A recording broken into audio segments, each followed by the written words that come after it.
also published a piece on your blog debunking the myths about the voice, and in it you explain the Uluru Statement.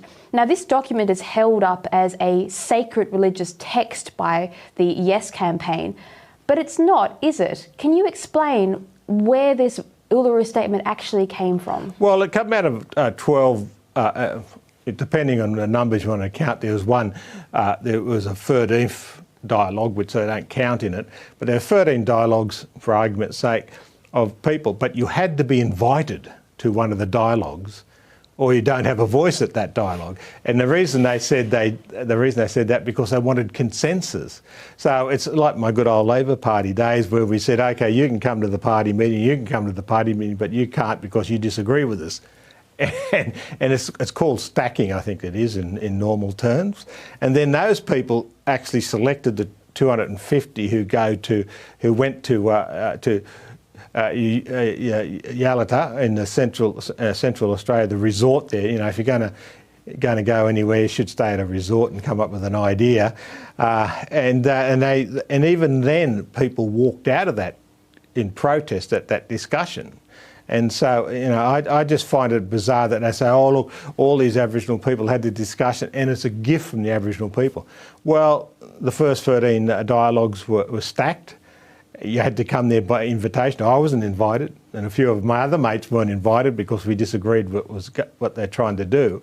And also then the 250 who went to up there in Central Australia, out of that 250 people, some people still walked out. So this sacred document which they come up with is not the gift that they claim is from Aboriginal people. That's number one.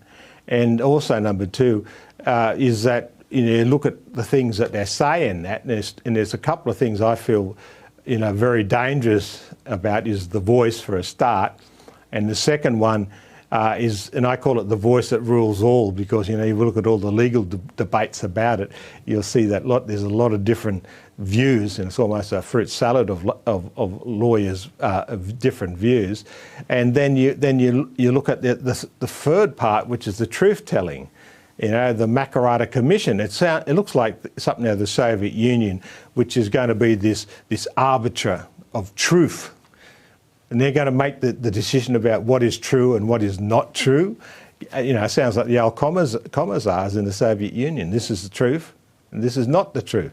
So those things really scare me in a liberal democracy where you have everyone equal, you have equal rights before the law, you have equal voting rights, franchise rights, and you have equal opportunities in what happens in our country. And then you also have freedom of speech. So what's going to happen, like this Makarrata Commission is going to come down and say, no, no, no, you can't say that. Or yes, yes, yes, you can say it, you're a good little boy and girl. It just scares the crap out of me.